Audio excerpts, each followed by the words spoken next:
Saya adalah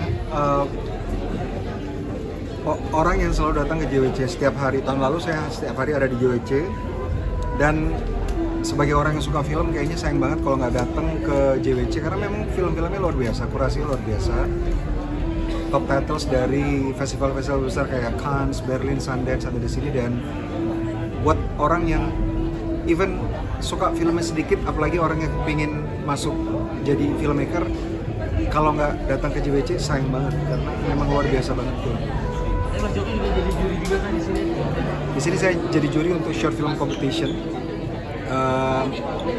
menunjukkan antusiasme luar biasa dari teman-teman yang muda yang pembuat film, dan luar biasa ya kita nonton film-film yang masuk untuk short film competition ini. Bukan saja idenya yang beragam, tapi juga mereka sangat responsif terhadap apa yang sedang terjadi di Indonesia sekarang. Jadi film-film mereka relevan dan disajikan dengan sangat baik. Peningkatan kualitas dari para filmmaker muda sangat tinggi dalam beberapa tahun ke depan, ke belakang. Nilainya seperti apa Mas mungkin yang dibutuhkan untuk tayang di JWC ini short movie? Short movie film competition ini sebenarnya cara kita menilai gampang sekali. Idenya menarik atau tidak, yang ingin disampaikan fresh atau tidak, relevan atau tidak di masyarakat, kemudian cara eksekusinya. Jadi kalau misalnya mereka punya ide, eksekusinya bagus, itu yang kita cari. Ada yang punya ide bagus tapi eksekusinya kurang, mungkin masih bisa dipertimbangkan. Tapi kalau misalnya tidak ada ide, walaupun filmnya sebagus apa, kelihatannya teknisnya mungkin tinggi tapi idenya minim, itu kayaknya akan tidak akan kita pilih. Mas melihat film yang masuk di JWC tahun ini seperti apa dari Mas? Seperti biasa, memang JWC kan selalu mengkurasi film-film yang sudah teruji ya dari banyak festival-festival besar seperti yang saya bilang, dari Cannes, dari Berlin, Sundance. Jadi memang ini adalah top titles yang disatukan menjadi satu festival. Jadi dari film-film yang merupakan unggulan dari banyak festival besar ada di satu tempat di JWC, makanya sayang banget kalau nonton. Jadi artisnya yang paling dinanti apa kira-kira? Saya tentunya menonton film-film yang sudah menang dari beberapa festival, tapi tidak menutup kemungkinan film-film yang paling sedikit orang pernah membicarakan, kadang-kadang punya hidden gems juga. Jadi saya nonton sebanyak-banyaknya. Tahun lalu saya nonton film di JWC itu 35 judul. Karena memang terbatas, nontonnya harus memilih kan, nggak bisa walaupun setiap hari dari mulai pagi sampai malam nonton, tapi ya maksimalnya segitu. Jadi saya nggak pilih-pilih sebenarnya, nonton aja apa yang bisa saya tonton gitu dan waktunya masuk. Karena pasti bagus, paling nggak menarik. Film-film pendek sekarang luar biasa. Zaman kita dulu kita cupu ya. Sekarang mereka bukan cuma canggih dari storytelling, tapi juga dari technicalities-nya mereka luar biasa.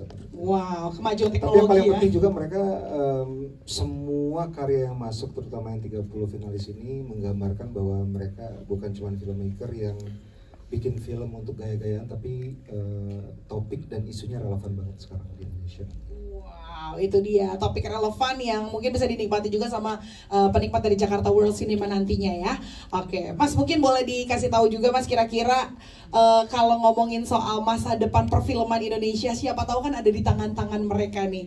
Gimana, mungkin ada pesan-pesan kah untuk junior-juniornya Mas ini loh? Ya. Ada pesan-pesan nggak? Silakan, Mas Joko Anwar. Apa pesan-pesan untuk para filmmaker ini? Jadi pemenangnya adalah yang pertama. Kau aja apa nggak? Ayo dong. Boleh dong Mas, jago Mas ngomong. Salim Studio dong, boleh dikasih tahu kira-kira apa nih pesan-pesan untuk teman-teman di sini di kedepannya? Oh ya.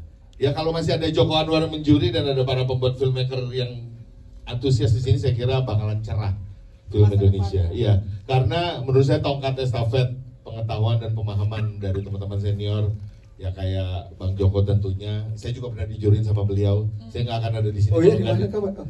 Spesifik Spesifik, lah. ya. Saya nggak dijuri, kalau nggak dijuriin dipandu sama beliau untuk bikin film saya yang pertama, saya rasa saya nggak akan bisa berdiri di sini. Jadi buat teman-teman semua, selamat yang sudah berdiri di sini.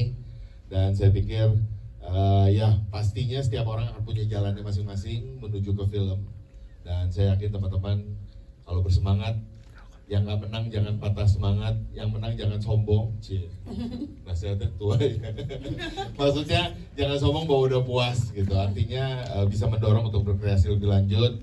Karena seperti yang Bang Joko bilang sih, saya ngerasa kalau zaman, ya bener sih, zaman saya maksudnya mungkin kayak agak terbatas ya isu yang diangkat, keberanian untuk mengangkatnya juga. Ya. Tapi kalau ini 30 finalis itu ya benar-benar berbeda, topik, pendekatan dan segala macam, dan pemahaman untuk membuat sebuah film itu sudah matang.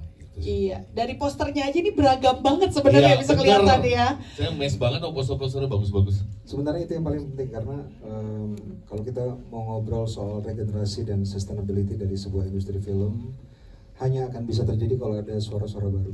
Kalau filmmaker yang kerja sekarang kan sudah kita tahu suaranya, orang juga sudah mulai bosen dengan cara penyampaian yang ada, dan kita butuh suara-suara baru, sehingga dibutuhkan suara-suara yang jujur sebenarnya. Makanya kita senang banget ya Pang ketika nonton entry terutama 30 finalis ini, karyanya semuanya seperti yang kata Pang, beragam dan jujur gitu. Jadi yang paling penting adalah tidak mencoba untuk mengikuti tren, tidak mengikuti cara bercerita siapapun yang ada di dunia ini. Kita hanya akan bisa stand up kalau misalnya kita berbicara dengan gaya kita sendiri. Jadi itu harus dipertahankan. Seperti kata Pang, yang menang nanti selamat, tapi yang tidak menang bukan berarti tidak bagus. Yang namanya juga penjurian sangat subjektif sekali dan sangat tergantung dengan keterbatasan kita sebagai filmmaker, yang keterbatasan hadiah juga ya. Tapi ini sekalipun keterbatasan hadiah, tapi satu orang bisa punya film panjang tuh, itu impiannya teman-teman semua di sini ya. Apalagi didukung penuh sama Falcon Pictures dan juga Klik Film. Tepuk tangan dong sekali lagi. Mungkin ada yang mau disampaikan lagi dari para dewan juri mengenai hal ini? Ya, kalau memang kenyataannya adalah bahwa nanti filmnya akan jadi film panjang, menurut saya ini satu langkah berani dari Falcon ya, supaya kepilih lagi nih jadi juri tahun depan. Jadi, tapi semua film-film pendek ini untuk dikembangkan sebagai film panjang punya potensi. Iya sih. Jadi Falcon coba lihat lagi deh, mungkin lebih dari satu kali gitu. Bisa, Mas Atau Joko. 30-30-nya. Oh iya, Cukup untuk selain berapa tahun. Stok film Falcon udah banyak berarti. Kan mentornya ada berapa tuh, tinggal dibagi ya. Oke, dari Mas Joko Anwar mungkin ada tambahan lagi? Sudah cukup. Sudah cukup. Kita Mas, berikan. berdiri di depan dikit apa ya? Beda. Oke. Maju aja, Mas. Kita kasih tepuk tangan sekali lagi boleh.